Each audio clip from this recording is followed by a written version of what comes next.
kɛɲɛ ni aw ka laadala jɛmukan ye 7 sur 7 ale bɛ lase aw ma sibiri o sibiri ka segin kɛ a kan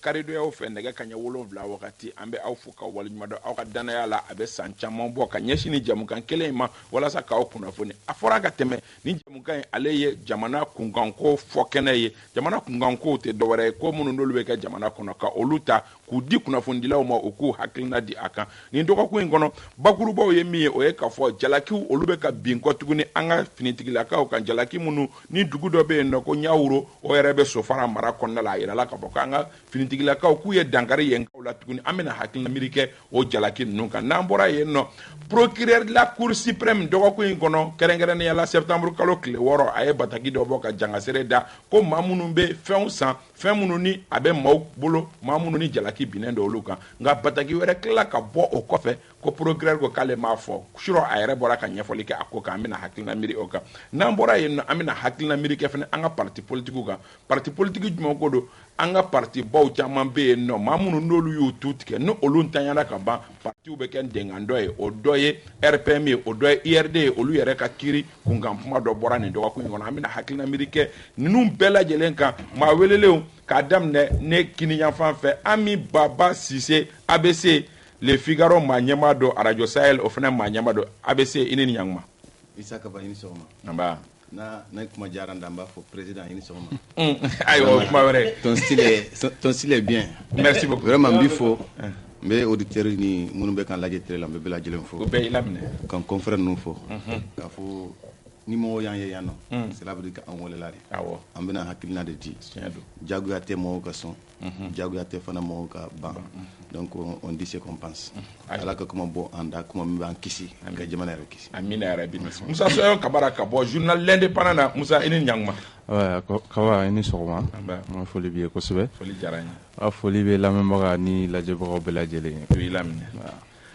min ye Yakuba Dumbiya ka bɔ indicateur de renouveau Wasolon 24 Yakuba i ni ɲankuma Isa ba mi ko ka ala lajɛbaga bɛɛ lajɛlen fa lamɛnbagaw ayiwa a diyara an bɛɛ lajɛlen ye Ibrahim Jawara i ni ɲankuma marhaba Isa an bɛ ala fo k'ala barika da kan ne ma ni kisi ɲina lafiya k'a k'an ka cidenba ka k'i fo a diyara n ye k'an baroɲɔgɔnw bɛɛ fo o bɛɛ i laminɛ n ka directeur bɛ yan n burankɛ bɛ yan ani n ka jɔnkɛ kelen ayiwa k'a lamɛnbaaw n'an filɛbaa bɛɛ fo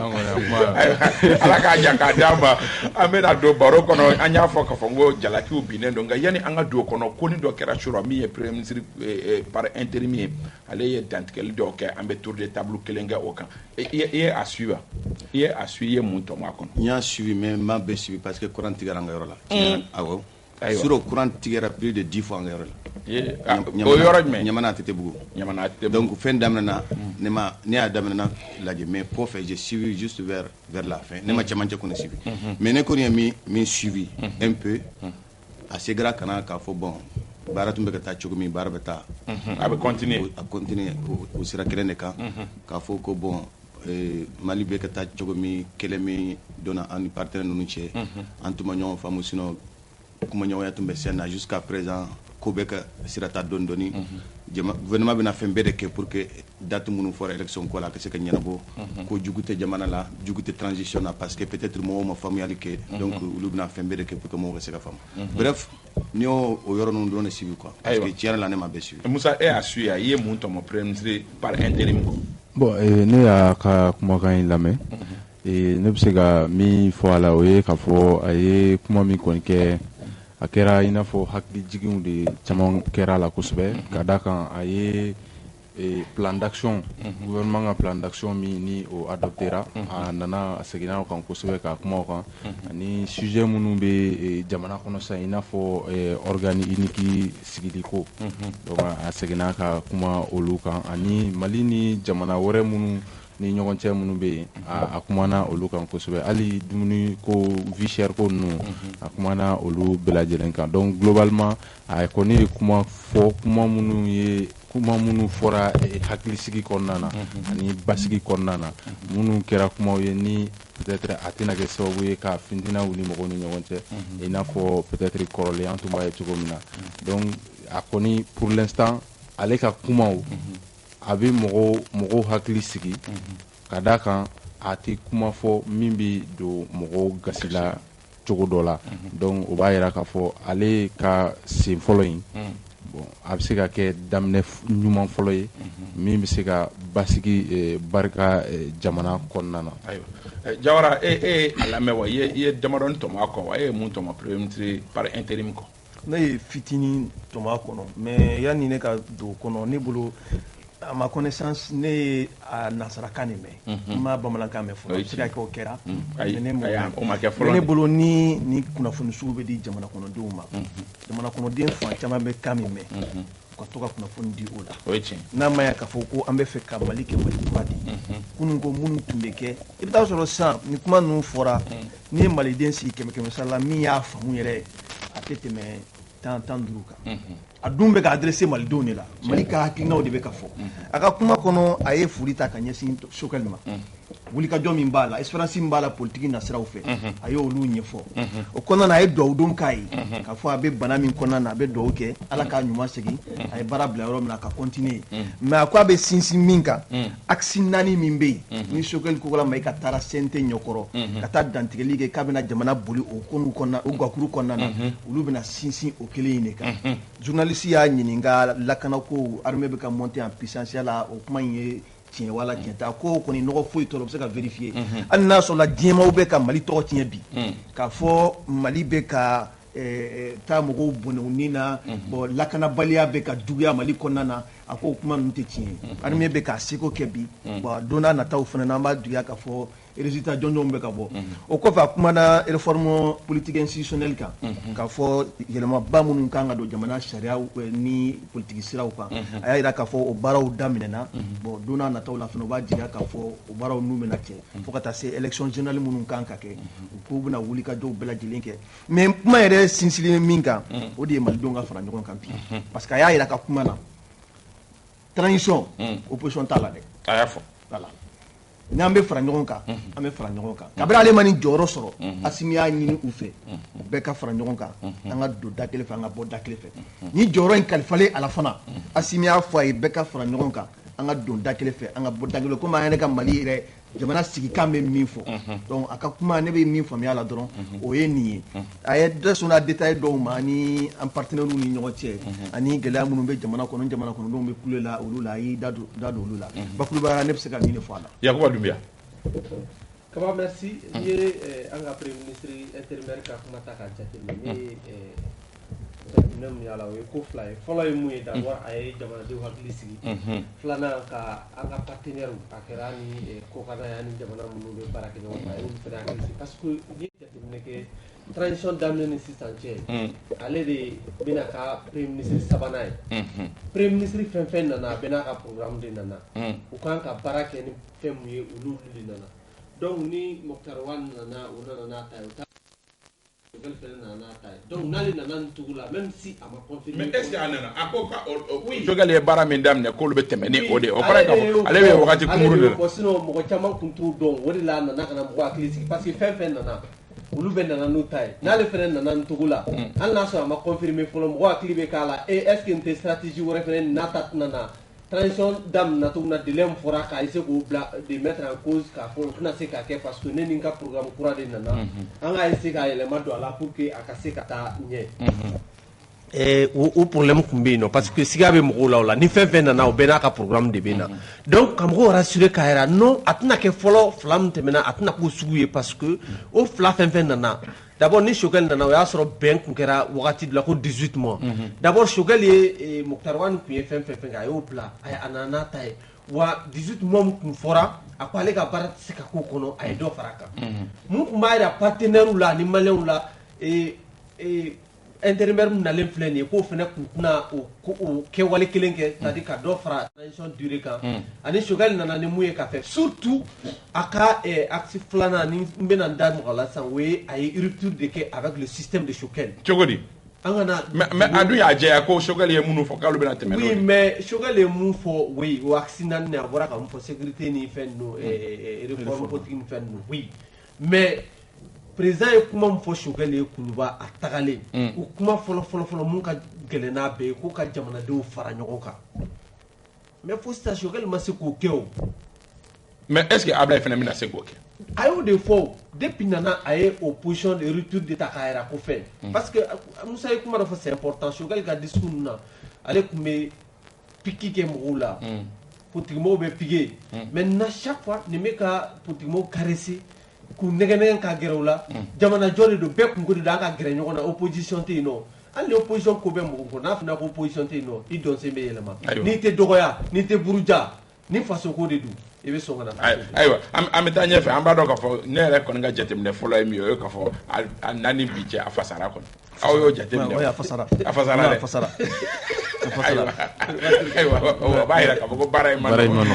bayira ambe do o do ay abina wakati mi ga ala ka ta fanga dama ka hakli nyumanti ama wala sa jamana de mu na faka bo barayna jalaki kuma ka to ka bi an ga arme ka adam de nan ko tuguna am se ka fo tukala tento ayira la ka fo ko dugu do be no mi na be wele ko nyawuro no be sofara o mara ko la ko mali arme ye min ye bingani wala ta ka se yen sigidala mo ko ma wani ze kuma kura min be ala o e ka fo binganu yere kera ka nyeshi chene musoya o fanfe Musa Sayo ni accusation ni jalaki no wiye chukudi ne jalaki no ye chugomna ne tseka fo jalaki no ye chen tseka fo chen ote mais duti chaman bala kusube kadaka taxi munu bora ka fo ko mali surasu ni we surasu jalaki ani surasu ka partenaire ou de menyon we olu fo katla ka fo ko dozo bela jere bala donc taxi munu bora ka fo sur la forme au follow iba ya ka fo taxi nunu sebera to journaux de fait c'est-à-dire français journaux précisément RFI ani France 24 ani Jeune Afrique ani ni ma fili journal Le Monde donc olu de taxi relay kosobe bon ni taxi ta sur la forme ibaye ka fo a chama conditionnel o koro ka fo kuma munu folendo akono kuma nunu confirmer lente ou yere be siga la chama serré ou bien voilà o chama ne ba kono donc dans le jargon journalistique o ba yera ka fo kuma munu do kuma nunu confirmer lente folo absika ke tienye inafo atsika ke tienye donc o ye sur la forme maintenant ni nana akonna na ibaye kuma imbena tumamina abisika duty bisika renforcer kosebe ka daka Mali ni Fransi chebe chukwa mina sisa ni o jatemne ibaye ka fo moko be sika jatemne ka fo ko kabaldo jume muna obefo organe munu ya fo RFI ani France 24 nga ton no boala folo olu bela jelen suspendendo Mali kon nana o dimi bolula o be sika fo o dimi bolula o ekele maintenant Jeune Afrique ani Le Monde nunu olu be ya arelaye maintenant ni yo olu ka ko nu bela jelen jatemne ibaye ka fo wakati labayina France président yɛrɛ yira ka fo ko o ka ambassadeur ka fɛrɛkɛ ka baara kɛ ni média France média olu ye ko walasa ka irisiw ka kumakanw kɛlɛ farafina jamanaw kɔnɔna na hali ni a y'a sɔrɔ u ka mɔgɔw y'a yira ka fɔ ko olu tɛna sɔn ka baara kɛ u ye communiqué bɔ o kama voilà k'u tɛna sɔn ka baara kɛ gouvernement ka ordre kɔnɔna na donc o fɛnɛ o ye aspect kelen ye aspect jumɛn wɛrɛ bɛ yen nɔ o bɛ supplétif minnu fɔ a kɔnɔna na o tɛ dɔwɛrɛ ye tubabuw b'a fɔ min ma ko Wagner o ye o de ye donc depuis ni o ko in daminɛna Mali la Mali ni Faransi ma se ka ɲɔgɔn faamuya cogoya si la donc o b'a yira k'a fɔ ko in a bɛna fara kɔrɔlenw de kan mɔgɔw bɛ se k'a jateminɛ k'a fɔ halisa kabali don Mali contre la ka Mali déstabiliser ka Mali sɔrɔsiw déstabiliser ka tila ka Mali transition yɛrɛ mangoya o bɛ se ka bila o minɛn kɔnɔna na donc n'an tɛmɛna o yɔrɔ kan an bɛ se ka min kɔni fɔ o ye k'a fɔ jamana ɲɛmɔgɔw k'a lajɛ parce que kuma minnu don a bɛ se ka kɛ sɛmɛ wɛrɛw bɛ se ka sɔrɔ la parce que témoignage dɔw b'a kɔnɔna na hali ni y'a sɔrɔ a kumakan bɛɛ lajɛlen confirmelen tɛ donc n'i y'a ye mɔgɔw bɛ témoignage kɛ certainement fɛn dɔw bɛ yen nɔ donc k'a jateminɛ ni a y'a sɔrɔ ni cas sugu minnu bɛ an ka kɛlɛ kɔnɔna na ni a bɛ jamanadenw de concerné fɛrɛ ka kɛ olu ka dabila parce que jamana kɔnɔdenw mago bɛ lakana de la olu mago tɛ k'a fɔ ko mɔgɔ ka bɔ yɔrɔ wɛrɛ walima u yɛrɛ ka mɔgɔ minnu kan k'u lakana u kana ka ɲangata bin u kan u mago tɛ o la. Ami Babasi. Bon, Musa y'a bila yɔrɔ min b'a ta yen nɔ témoignage minnu fɔra ne ye mɔgɔ dɔw ye minnu ye vidéo kɛ qui sont même au centre maliyɛnw de maliyɛnw tɛ mais a bɔlen bɛ maliyɛnw fɛ kɔni minnu tun bɛ ka kuma fɔ dɔw yɛrɛ ye vocal caman kɛ ka ci parce que ne bɛ se ka vocal ci ma e bɛ ne dɔn mais e bɛ se ka vocal dɔ man kan mɛn parce que mɔgɔw bɛ siran apparemment parce que ne bɛ weleli kɛ moi j'appelle au centre mais mɔgɔw bɛ siran ka kuma o yɔrɔ bɛ mais mɔgɔw bɛ se ka kunnafoni d'i ma en secret an yɛrɛ bɛ se ka an ye fɛn caman sɔrɔ en secret qu'on ne peut pas certifier a y'a fɔ cogo min hali minnu y'a sɛbɛn ils ont mis au conditionnel mais gɛlɛya bɛ yɔrɔ min minnu ye kunnafoni bɔ c'est pourquoi la dernière fois RFI ni France 24 datugura n k'u ma nafa t'a la o parce que vous voyez u bɛ kuma Mali kan don o don wa kumaw bɛ la a bɛ se fana wa kumaw bɛ se fana parce que c'est le plus important ne y'o de fɔ depuis que Moura ko kuma fɔra si RFI ni France 24 ma tiɲɛ fɔ il fallait porter plainte c'est ça la procédure mais o ma kɛ o hali o kuma filɛ kɛ sisan kumaw bɛ ka na minnu bɛ ka tiɲɛ dɔɔni bɔ a la j'ai vu Sékou Boli parler an ye Sékou Boli mankan mɛn nɔ k'a fɔ ko Oumar Mariko mun fɔ ça s'est passé à Moura ko les militaires ils se sont attaqués à des gens lui il est au ministère de la réconciliation nationale ko l'armée a perdu Moura parce que c'est dans ce ko ou bien peut-être les risques parce que de là ka fɔ non n'aw ko Wagner tɛ yan ni Wagner yɛrɛ ye fagali kɛ mɔgɔw b'a ta k'a da aw de kun c'est un peu ce qui s'est passé. Ce n'est même pas l'armée qui est visée. C'est Wagner qui est visé. Donc, c'est un flabé de Benyami. Donc, ce qui est en train d'être dit comme allégation, moi, je ne suis pas sur place. Je ne peux pas confirmer. Je ne peux pas infirmer. Mais il y a quand même des témoignages. Mais maintenant. Mais argument, c'est que communiquer donc l'armée fait un aïda kafoko et mon gars doit faire un ça voilà ça témoignage nous que pour faire un bé non. Au final c'est que source doyo. Bon, est-ce qu'ils nous ont certifié ça aussi? Au final, il y a toujours des gens, j'ai même vu sur les réseaux sociaux, moi, que vraiment on va montrer que ça va se faire en novembre, que réunion qui c'est-à-dire, c'est des choses, tu ne vois même pas la source. Non. C'est des choses que tu ne veux pas vérifier. En fait, on peut pas me dire, on te chamanchela. Hal munu be chamanchela na yu wele, ou be siranka comment on y a fait. Bon, on y a que barabeka gelao. C'est pourquoi nous on peut pas confirmer. Sinon, si nous on a des informations, moi je fais remonter des informations. Et comment on appelle ça là au haut sommet même ça là tu vois à comment faire à blau ce n'est pas qu'on n'a pas certaines informations mais il faut que on aille plus Mourata Kera enquête Kera Djogori faut jusqu'à présent c'est pourquoi comment c'est pourquoi à Forako il faut que Bek Faragnon Kang enquête donc il y a accusation nous jalaki nous y je ne peux pas confirmer ça je ne peux pas infirmer ça parce que moi je suis journaliste et Kaba Neko de Badon il y a un début là-dedans. Donc, c'est la même chose avec les autres confrères. Vous savez que Fendo Bla, même entre nous journalistes maliens là, Moussa Bessé que Fendo Bla, Amandine, Nebissé que Fendo Bla, Amandaye. Mais ce qui doit être fait là, on doit être en mesure de pouvoir vérifier ça. Ou nous, on ne peut pas vérifier ça. Comment il y a fait mais c'est pas que c'est des gens qui les donnent. Enfin, on ne peut pas certifier ça. Et je pense que l'armée maintenant, c'est à l'armée. Mais au lieu au Miga, est-ce qu'il y a un phénomène de salia barra la côte du qu'on a fait mon ébolo, ni est-ce qu'il y a un mangolo porté, voilà ça a donc, et qu'à version est mise à Gola. Est-ce qu'il y a un phénomène qui a la diafra, du goût minto fora à Dugu Dolendo, Bob Mahoya, Kataka, Pogné, Dugu Moura fait la même chose, faut bien à Kadoro, les journalistes, la mine, à la Kati, c'est. Le problème, c'est quoi? Quand la France était là, la France prenait ses journalistes, c'est la France qui a mis ses journalistes avec elle. Oui. Mais il y en a, c'est dans ce modèle que moi je suis là. C'est-à-dire aujourd'hui l'insécurité est claire. À fort un moment le ministère. Donc dire pas quand on associé mais ne dire pas Fentarani. Est-ce qu'il était dire pas Clola pour demander fort? Non, c'est bon, problème est non, toute presse est partisane, surtout on est dans un contexte. C'est pourquoi moi je défends le pays, il y a des choses qu'on c'est pourquoi on ne faudra comment. Sinon ce n'est pas qu'on ne veut pas parler. Il y a des choses qu'on ne dit pas. Donc on a fort qu'on garantit souvent dans la presse c'est un peu à galant quoi. Il y a vous c'est que amana ke chuko kuna fonu be bo kokan et média de fan fait kana en fan fait on reste le no munu ye yan kuna fonu la ye on joro e jmenye ala jalaki munu fora on buye chugodi. Kaba d'abord yani mogo ka jigi ya uru kibaram nume ka bo c'est parce que armée y intervention de kay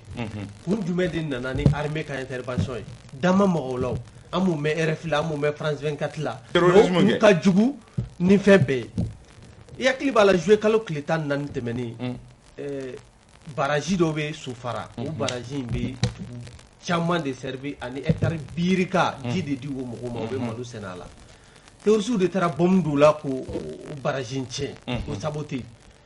n'o baraji tiɲɛna o bɛ na ni mun ye o kɔlɔlɔ ye mun ye o ye kɔngɔ de ye o kɔlɔlɔ ye mun ye sɛnɛkɛlaw tun ye investissement minnu kɛ olu o bɛɛ de tiɲɛna donc o tɛ problème ye RFI ni France 24 bolo des milliers de personnes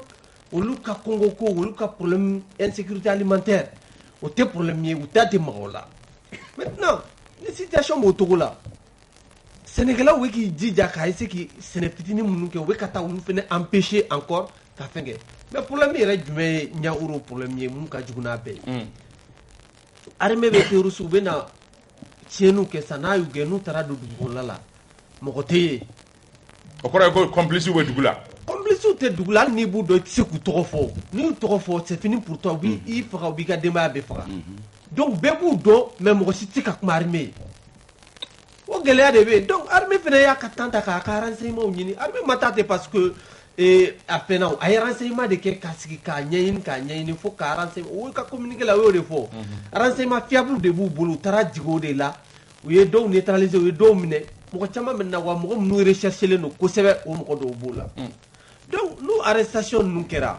il se peut que ne dɔgɔnin dɔ b'a la ou bien kɔrɔ dɔ b'a la n'o ma diya ye hali n'o ma diya ye hali n'i ma se k'a ko dun kɛ mais n'a minɛ cogo ma diya ye e dun hali n'i tɛ terroriste la ni balima sugu dɔw b'a la minnu bɛ nafa ɲɛ i ye n'olu minɛna cogo dɔ la san joli dɔ u bɛ ka yɛrɛ kɛ yen nɔ u bɛ ko bɛɛ kɛ o dɔw bɛ se ka témoignage yɛrɛ kɛ ka armée tɔgɔ tiɲɛ parce que a t'olu arranger ne bolo aujourd'hui ni a fɔra ko ka choix kɛ RFI ni fɛnkɛ ne le choix est vite fait u taara barrage mun tiɲɛ n'o bɛ mɔgɔ miliyɔn caman bali ka dumuni sɔrɔ n'o ye sɛnɛkɛlaw ka sɛnɛfɛnw tiɲɛ olu tɛ se ka sɛnɛ kɛ bilen et puis olu bɛ nin ɲinansan bɛɛ kɛ u ka projet bɛɛ tiɲɛ don ne bolo u ka jugu ni nin ye ne bolo aujourd'hui nin fɛn ye et puis a bɔra ka kuma dɔ fɔ média minnu y'a kɛ o ye tubabuw ka médiaw de ye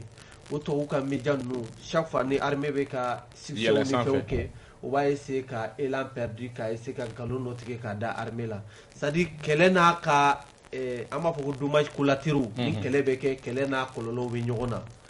kɛlɛla dɔw bɛ se ka kɛ hali minnu yɛrɛ bɛ ka kɛlɛ kɛ u ka souhaité mais an b'a dɔn n'a kɛra très généralement u b'a an ka armée u b'a reconnu ka fɛn kɛ mais du fait que armée yɛrɛ bɛ ka succès kɛ français yɛrɛ tɛ yen bilen vraiment o bɛn t'u ma kosɛbɛ. ayiwa Jawara c'est vrai que terroristes sera k'u don dugu minnu kɔnɔ olu dugu lakana ko ka gɛlɛn u minɛli ka gɛlɛn armée bolo bi na parce que kuma o kuma a dugu kelen o kelen ni ko nasuguyaw de bɛ bɔ mais nin bɛ se ka kɛ cogo di bi dugu minnu bɛ yen nɔ ni terroristes sera ka don a duguw cɛla ka se hakɛ dɔ ma fo somɔgɔw yɛrɛ b'u ka mɔgɔw dogo est ce que bi na solution jumɛn bɛ se ka kɛ o la parce que nin y'o ɲɔgɔnna cas de ye o. non a ka gɛlɛn parce que i b'a dɔn an bɛ kɛlɛ min na guerre asymétrique don awɔ i bɛ taa sɔrɔ dugu ninnu kɔnɔna na bɛɛ bɛ bɛɛ dɔn mais mɔgɔw bɛ siran ka ɲɔgɔn kɔfɔ dɔ bɛ marifa ta a bɛ taa kungo kɔnɔ a bɛ taa tiɲɛni kɛ a bɛ n'i da n'a bɛ na a b'a ka marifa bila kungo kɔnɔ a bɛ na dugu kɔnɔna na i bɛ taa sɔrɔ a muso bɛ yen a denw bɛ yen bɛɛ b'a dɔn ko tiɲɛnikɛla don tuma dɔw la n'u ka tiɲɛni kasara bonyana komi Yakuba y'a fɔ cogoya min na u ye pont min tiɲɛ pont min kari armée ye wulikajɔ min kɛ u nɔfɛ dɔw sirankojugu nana don dugukɔnɔmɔgɔw la il a fallu que armée ka don duw kɔnɔ ka yɔrɔw mɔmɔ ka fuyeli kɛ k'a lajɛ mais o kɔrɔ ye k'a fɔ ko RFI ninnu b'a la o ɲɔgɔnnaw de mana kɛ a bɛ fɔ k'a fɔ k'u taara bin dugulamɔgɔw kan wa. non mais RFI ta bɛ faamu parce que an bɛ kɛlɛ min na e ma Macron ye laɲini min kɛ u ka faamaw fɛ u ni u ka journalistes ka collaborer cogoya min na o bɛ faamu dɔ wɛrɛ tɛ o anw bɛ kɛlɛ min na bi partenaire changeli min kɛra n ko fana y'a dama kɛlɛ de diyagoya futi de bɛ ɲini armée ka baara la pour que ka armée tɔgɔ tiɲɛ k'a fɔ k'a ni mais est ce que c'est pas trop simple anw fana k'an résumer o ma est ce que an man ka taa en profondeur jalaki minnu fɔra. oui mais jalaki minnu fɔra aujourd'hui comme i b'a la k'a fɔ ko DIRPA kan ka anw ta bi ka taa ni anw ye bon DIRPA ka anw ta ka taa n'anw ye ne bolo DIRPA de habilitelen don bi ka sɔrɔsiw ka kunnafoni di tuma dɔw la ala k'an kisi kɛlɛ la fɛn bɛɛ b'a la est ce que ni DIRPA ko k'a bɛ taa ni anw ka journalistes ye bi u ka sécurité ko bɛ cogo di a ma nɔgɔn maintenant i yɛrɛ personnellement n'i ye courage sɔrɔ i bɛ se ka wuli i bɛ taa ka taa nin ko in ɲɛɲini mais faransikanw dun bɛ kunnafoni sɔrɔ cogo di mais faransikanw ma kunnafoni jɔnjɔn fɔ dɛ u ko komi a bɛ komi u ye kuma fɔ cogoya min na u m'a fɔ ko tigitigi don dɛ u y'a bila conditionnel de la o nafa ka bon o nafa ka bon kuma na fo k'a jateminɛ donc an bɛɛ bɛ se k'o ɲɔgɔnna kɛ an bɛɛ bɛ se k'a fɔ o cogoya la parce que olu tɛ yan kuma dɔw de bɛ f'u ɲɛna o kuma sen fɛ olu fana b'a bila conditionnel la donc jalaki 100% tɛ kuma kɔni fɔra dɔrɔn k'a dan ten mais ne bolo dɔrɔn dɔwɛrɛ foyi tɛ kɛlɛ in ye kuma minnu bɛ ka fɔ bi ko mercenaires nana u bɛ kɛlɛ la an ka jamana kɔnɔna na diɲɛ bɛɛ bɛ k'an kɛlɛ bi o de la i b'a dɔn an ka ni faransi yɛrɛ tɛ tension a ka yɛlɛ yɛrɛ yɛrɛ yɛrɛ o dɔrɔn de don mercenaires de nana an bɛ ka olu bila ka taa u ye nin kɛ Congo yen fɛ u ye nin kɛ Angola yen fɛ u ye nin kɛ bi u bɛ ka taa bi dugudenw kan u bɛ k'u faga u bɛ ka an bɛ ka to nin kɛ an filɛbagaw n'a lamɛnbagaw fɛ u bɛ ka cɛnimusoya kɛ musow la dɔwɛrɛ foyi tɛ tɔgɔ tiɲɛ de don mais o n'a ta bɛɛ min ye armée ka ɲɛmaw ye u kan ka sɛgɛsɛgɛli kɛ nin ko in na bi kuma minnu fɔra est ce que tiɲɛ don wa a nkalon ye jumɛn ye ka se k'o da jamana kɔnɔdenw tulo kan hali n'a sɔrɔla k'a fɔ an kɔni sigilen bɛ fɔra an tɛ se ka latika yɛrɛ fɔ a ko kɛra tan nin cogoya in de la parce que information jɔnjɔn t'an bolo an ye weleli minnu kɛ dugu in yɛrɛ kɔnɔna na a sigibaa minnu bɛ yen olu ye seereya minnu fɔ an ɲɛna o de ye nin ye pour le moment. ayiwa Musa an bɛ se ka mun kɛ pour que ka bɔ nin kuma. an bɛ se ka min kɛ an ka jamana ɲɛmɔgɔw u bɛ se ka min kɛ sisan o ye i n'a fɔ kɔrɔlen u bɛ min kɛ c'est à dire ka enquête dayɛlɛ parce que kuma tɛ fɔ ten gansan n'i y'a ye kuma o kuma bɛ fɔ i b'a sɔrɔ a fɔra ko mura enquête fɔra ko halisa foyi. oui mura enquête fɔra halisa a ma jaabi sɔrɔ a la k'a fɔ ko Taamamɛnɛ Sisi ma bɔ peut-être ça va être un peu trop dit parce que procureur minnu kan ka enquête kɛ je crois olu ye siɲɛ dama damaw kɛ terrain kan donc an kɔni ma jaabi ye fɔlɔ maintenant min kan ka kɛ nin fɛnɛ situation in na o y'o kelen de ye ka enquête dayɛlɛ enquête bɛ dayɛlɛ enquête impartial k'a lajɛ mun yɛrɛ de kɛra parce que armée kɔnɔna na a kɛra armée ye o a kɛra ko wɛrɛ ye o ni jama kɔni farala ɲɔgɔn kan i b'a sɔrɔ mɔgɔ dɔw b'a la olu bɛ procédure suit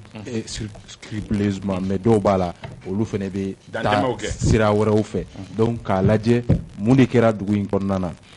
ni y'a sɔrɔ bingani wale minnu kɛra o ka se ka fɔ mɔgɔw ɲɛna ni bingani wale yɛrɛ fɛnɛ ma kɛ o fɛnɛ ka fɔ mɔgɔw ɲɛna o ka mɔgɔw assurer jamanadenw yɛrɛ fɔlɔ ka rassurer parce que tant que ni an ka mɔgɔw ma information jɛlen di jamana kɔnɔdenw ma jamana kɔnɔdenw yɛrɛ tɛ da jamana ɲɛmɔgɔw la ni jamana kɔnɔdenw ma da jamana ɲɛmɔgɔw la an bɛ fɛ ka terrorisme ka kɛlɛ cogo min na a ka gɛlɛ o ka se ka kɛ maintenant jamana kɔ kan fɛnɛ ni enquête kɛra enquête minnu y'a jira k'a fɔ ko in ma kɛ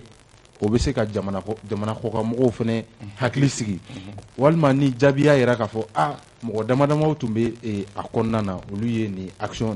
minnu kɛ olu tun man ka kɛ kɛlɛkɛyɔrɔ la o b'a jira k'a fɔ baara in bɛ ka kɛ jɛlenya kɔnɔna na baara in bɛ ka kɛ droit de l'homme bonyali kɔnɔna na parce que n'i y'a ye an yɛrɛ ni jamana kɔfɛ mɔgɔw bɛ kɛlɛ la kosɛbɛ nin yɔrɔ in de don parce que an ka mɔgɔw ko enquête minnu bɛ kɛ olu de bɛ enquête kɛ mais kɔkan mɔgɔw y'a jira k'a fɔ communauté internationale u b'a fɔ ma communauté internationale olu ko ni enquête bɛ kɛ MINUSMA ka associé walima MINUSMA ka enquête kɛ parce que olu bolo MINUSMA ka enquête ye minnu jɛlen don minnu c'est indépendant donc o gɛlɛya bɛ an ni jamana caman ni ɲɔgɔn cɛ i n'a fɔ États-Unis ni Faransi ni ɲɔgɔn na donc a ka kan bi an ka mɔgɔw ka fɛɛrɛ devant ta ka enquête kɛ situation in kan hali ni a y'a sɔrɔ média dɔw de y'a fɔ média minnu ni an man di aw t'a jira k'a fɔ ko fɛn tɛ yen donc olu de bɛ taa lajɛ sisan min bɛ yen nɔ ka sɔrɔ k'o kuma jɛlen lase jamana kɔnɔdenw ma. an bɛ se mun kɛ. problème ka gɛlɛn dɔɔni Kaba ni bɔra ka f'i ɲɛna sisan ko mɔgɔw bɛ siran ka kuma aujourd'hui jamana bɛ yɔrɔ min bi mɔgɔ minnu bɛ se ka taa kɛlɛkɛyɔrɔ la ça c'est l'armée d'abord bon hali ni armée taara ka taa mɔgɔw ɲini ka sur place mun de kɛra jɔn de y'a ta kɛ a ka gɛlɛn parce que terroristes fana bɛ k'u menacer o la accord caman signéna dans beaucoup de localités k'a fɔ aw kana information di sɛdasiw ma armée dun filɛ kɛ n'a taara yɔrɔ la a tɛ se ka to yen a bɛ taa donc a kɔlɔlɔ bɛ se mɔgɔw ma c'est pourquoi c'est compliqué et Boiron tout près il y a un haut responsable qui m'a appelé l'autre jour ko ale yɛrɛ c'est un des responsables de la commune ka ale yɛrɛ information b'a bolo mais a tɛ se ka taa di sɛdasiw ma ko parce que n'a taara n'u y'a ye u b'a faga donc Boiron tout près Kulikɔrɔ mara la yen donc pour te dire qu'au centre c'est encore plus compliqué maintenant ka talata i mɔgɔw bɛ ka sa hali kuru ye mɔgɔw faga donc je pense que c'est un peu compliqué la situation c'est pourquoi an yɛrɛ minnu ye journalistes ye mo be sira awñe parce qu'on a vu le cas avec l'ORTM hani kali ka fo mo ñena kon erbe to ko mo ta plateau sans fait et tout ko foyre mais mo yer te ko son shima tuguni mo be siran ko kuma foni mo mi a damashu aka gelen quoi mo mun dale mbila ko se batigi de be kuma donc tant que l'armée n'a pas les informations correctes aka gelen kuma do aka fendo ke sinon il y a des frappes qu'elle fait mais na dona dugu kono tu ne sais pas qui est terroriste comme Jawara fo chogumi. Il y a des gens, ils disent c'est un peu compliqué. Bon, maintenant, il ne faut pas que chaque fois on voit la main des autres. La réalité, là, c'est autre chose. Moi, je l'ai dit, la France, c'était le centre, c'était le nord. Au sud, ici, là, il n'y a plus la France. Il faut poser les bonnes questions pour qu'on ait bien mis ça.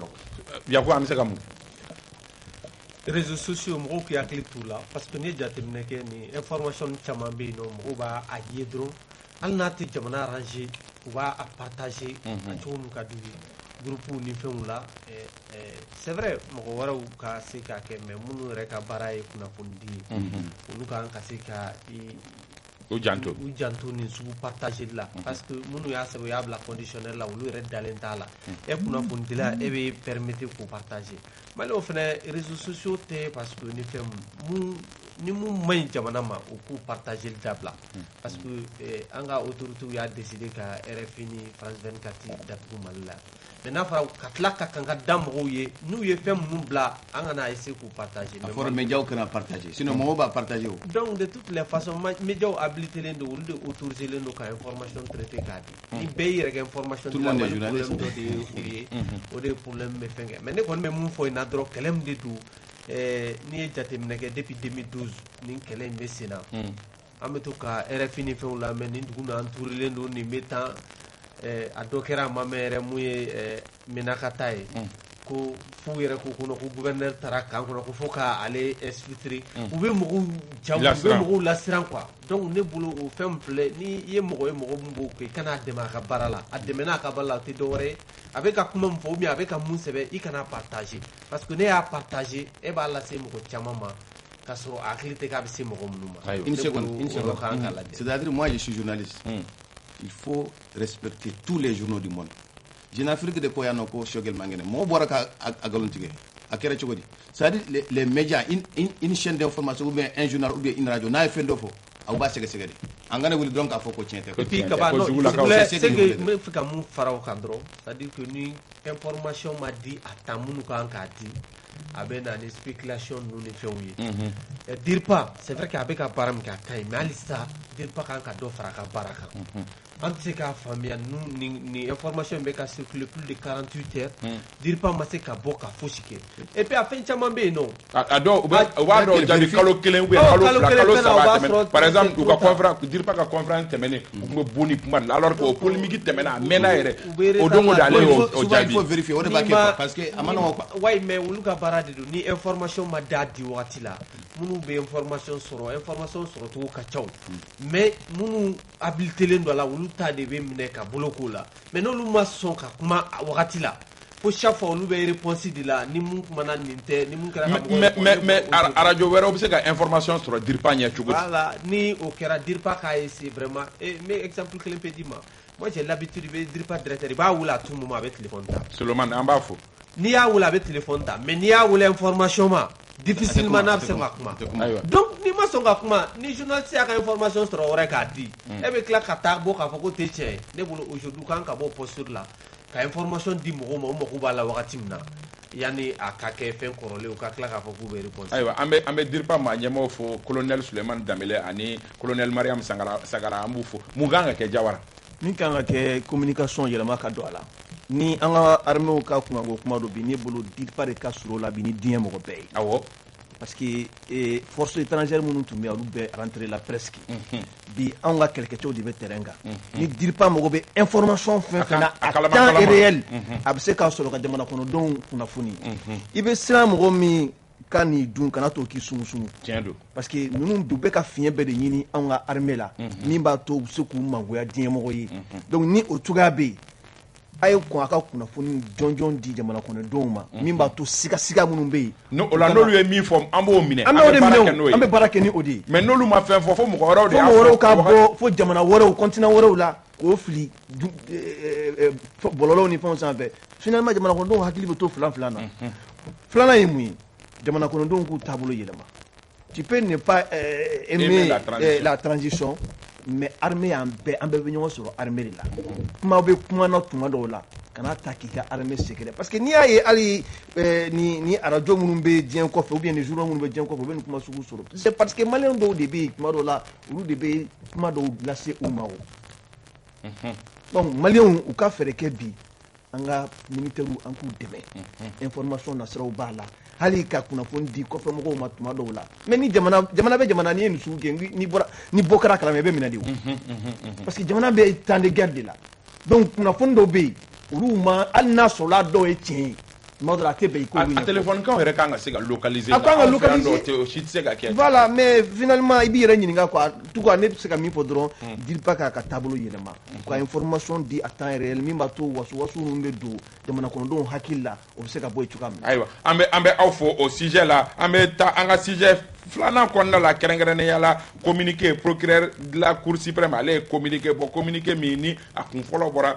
septembre kalo in tile 6 communiqué min kɔnɔna la n'a kalanna ORTM yɛrɛ la o communiqué kɔnɔ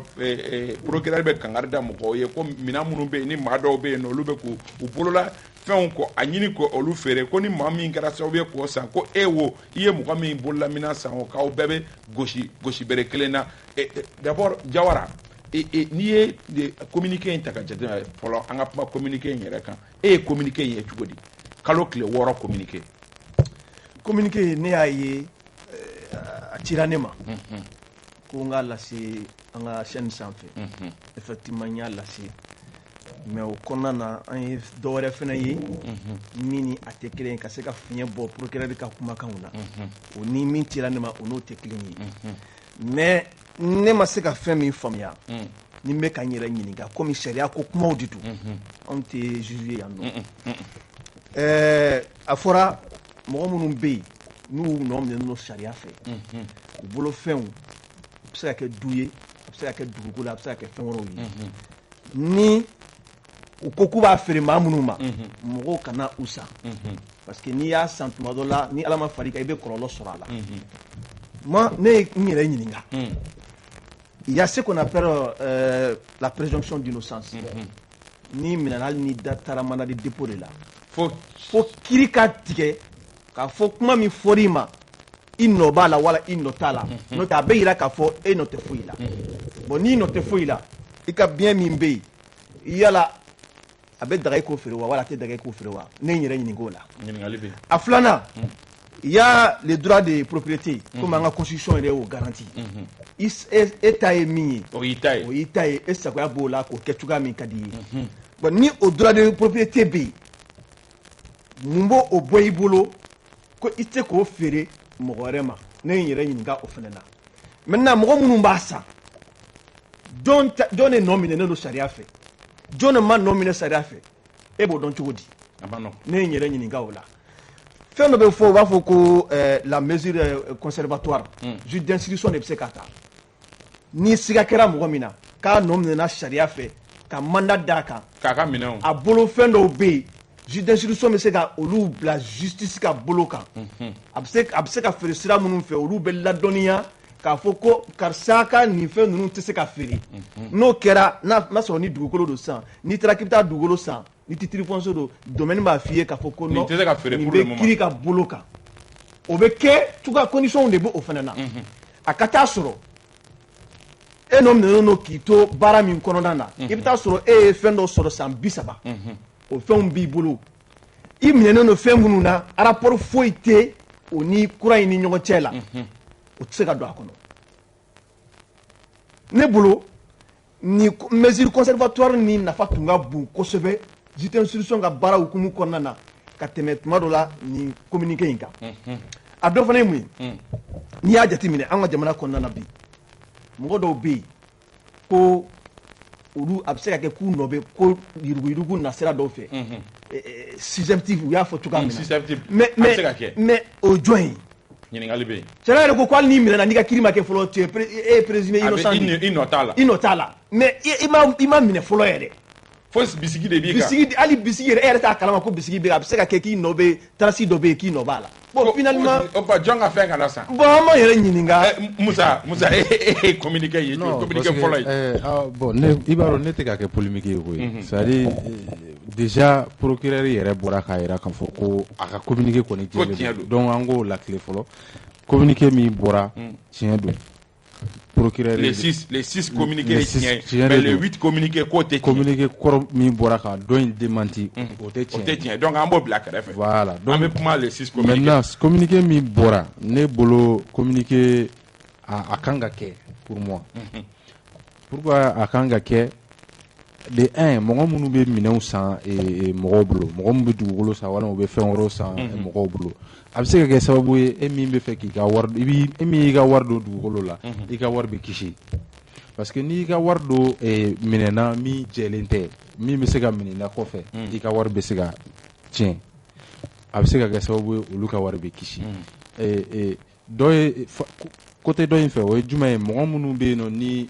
ni kɛ b'olu kɔ ni a y'a sɔrɔ hali n'a ma confirmer a bɛ se ka kɛ sababu ye ko olu lasiran ani mɔgɔ minnu bɛ fɛ k'a kɛ olu ta ɲɔgɔnna kɛ mais jɔnnu lasiran jɔnnu de don Musa i b'o dɔn cogo di bi ne mago bɛ ka so san ne bɛ se ka bisigi cogo di ko Musa min kuma bɛ ka fɔ ne bɛ fɛ ka so san e tɛ se k'o dɔn o mɔgɔ si o ye ɲininkali b'o o yɔrɔ de la i bɛ se k'a dɔn cogo jumɛn na ko mɔgɔ dɔ de ko e bɛ fɛ ka fɛn min san ko fɛn jɛlen tɛ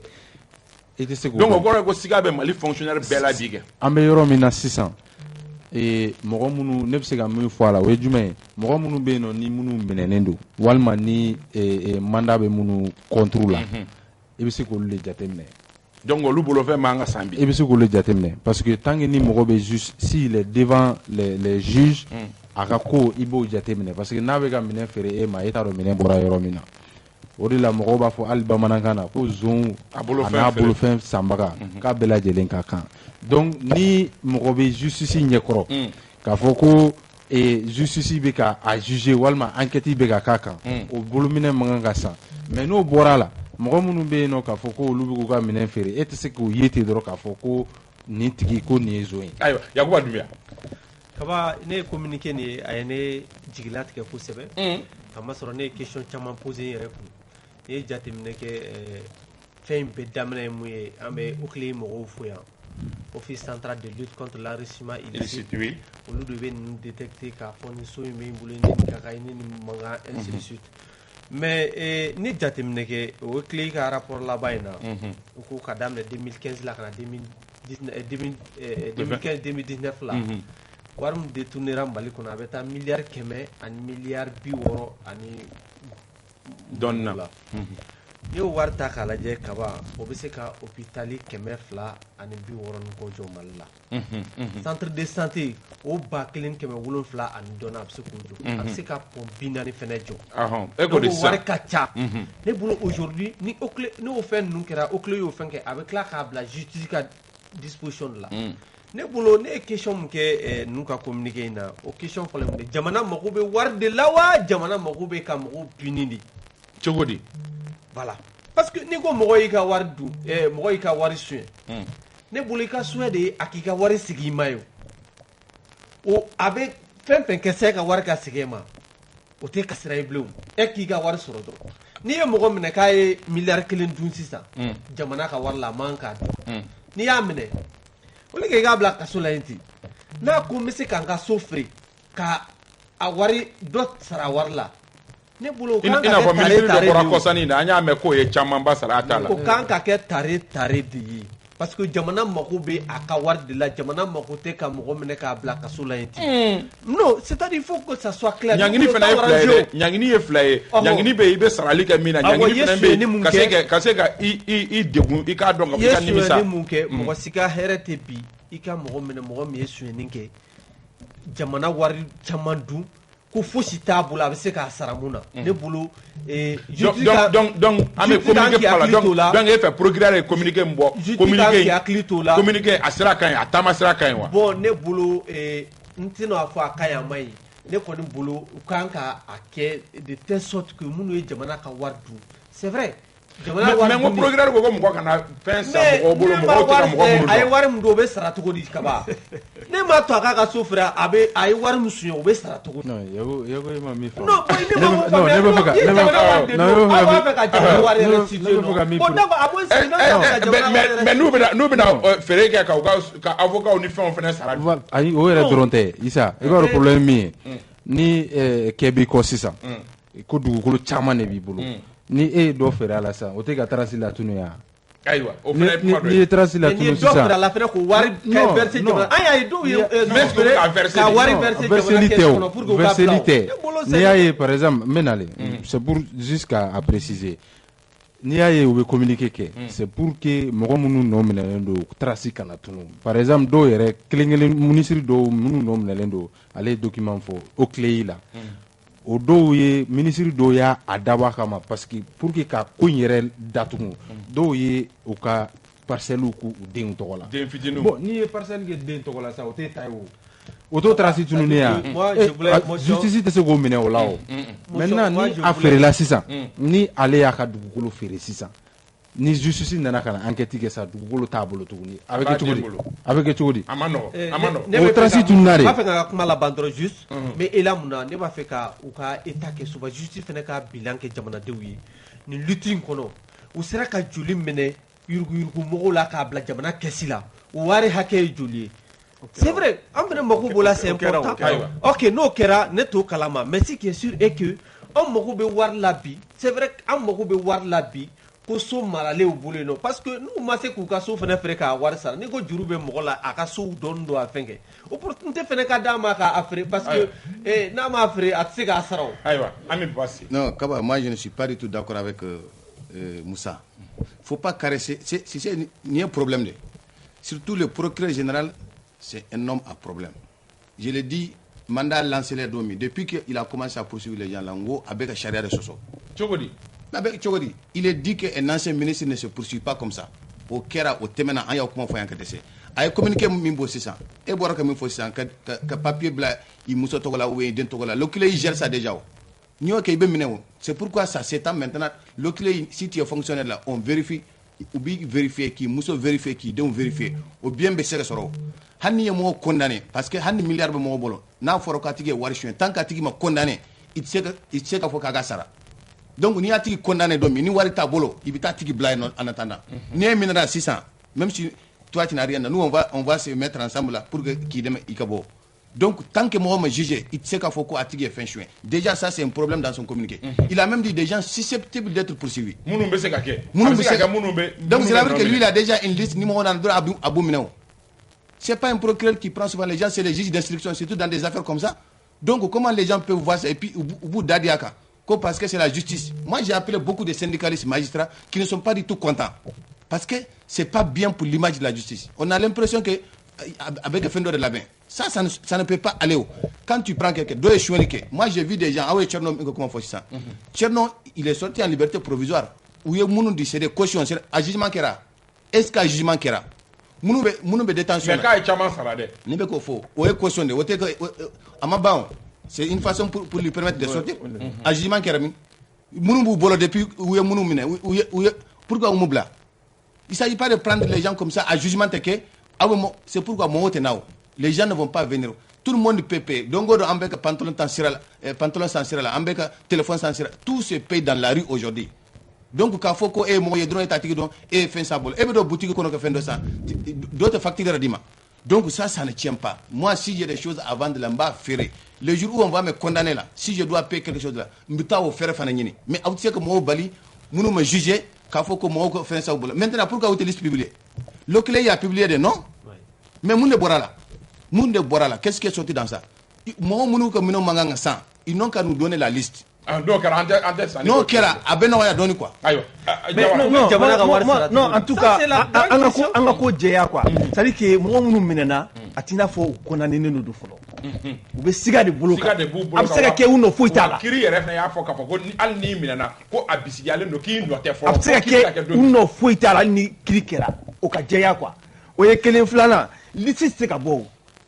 Ka foko karsani karsa o ye ninke. Non, etiko fo. Siga de kilo no ou la folo ou bita blay. Sega lu beke. sira min bɛ yen ni an bɛ se ka sinsin o kan o ye mesure conservatoire de ye justice institution de bɛ se k'o ta k'a tigi ka minɛn lasago k'a tigi ka minɛnw ka a bila justice ka bolo kan min b'a to feerecogo t'a la ne bolo o de ye sira ɲuman ye mais n'i ye communiqué kɛ tan a bɛ se ka kɛ dɔw bɛ yala la ale yɛrɛ t'a dɔn k'a sɛmɛ ko la yɛrɛ bon n'o ko k'a b'a bolofɛn feere dun k'o bolofɛn kana sa ni e min ko k'i b'a san fɛnɛ ko i bɛ se ka kɔlɔlɔ sɔrɔ a la ne ko n k'o de ye problème ye dɔɔni sinon sira in ka nɔgɔ o mɔgɔ minɛnen bɛ ani mɔgɔ bɛ yen ni mesure conservatoire tɛ minɛn min kan ne bɛ se k'o san foyi tɛ bɔ a la non c'est que il y a quand même un droit de propriété qui est même garanti par la constitution donc i sago bɛ min na min y'i ta ye non Issa ni mesure conservatoire bɛ kiiri bolo o kɔrɔ ye k'a fɔ ko nafa tɛ communiqué in na. Moi je maintiens ma position. C'est-à-dire pour moi c'est un communiqué dissuasif, c'est-à-dire ka mɔgɔw lasiran. Mais est-ce que jamana bɛ baara lasiran parce que an bɛ yɔrɔ min na olu bɛɛ bɛ nafa ɲɛ corruption kɛlɛli la. Parce que ni mɔgɔ minnu bɛ corruption kɛ mɔgɔ minnu bɛ yurugu kɛ ni yira l'olu la sa a bɛ minnu hakili la mɔgɔ t'o dɔn dɛ i tɛ se ka don mɔgɔ si bolo e fɛ ko bagabagali communiqué de la a bɛ se ka mɔgɔ bagabaga parce que mun na non mɔgɔ minnu nɔ minɛlen don olu ko tɛ dɛ mais mɔgɔ minnu ni olu bɛ fɛ k'a kɛ a b'olu la sa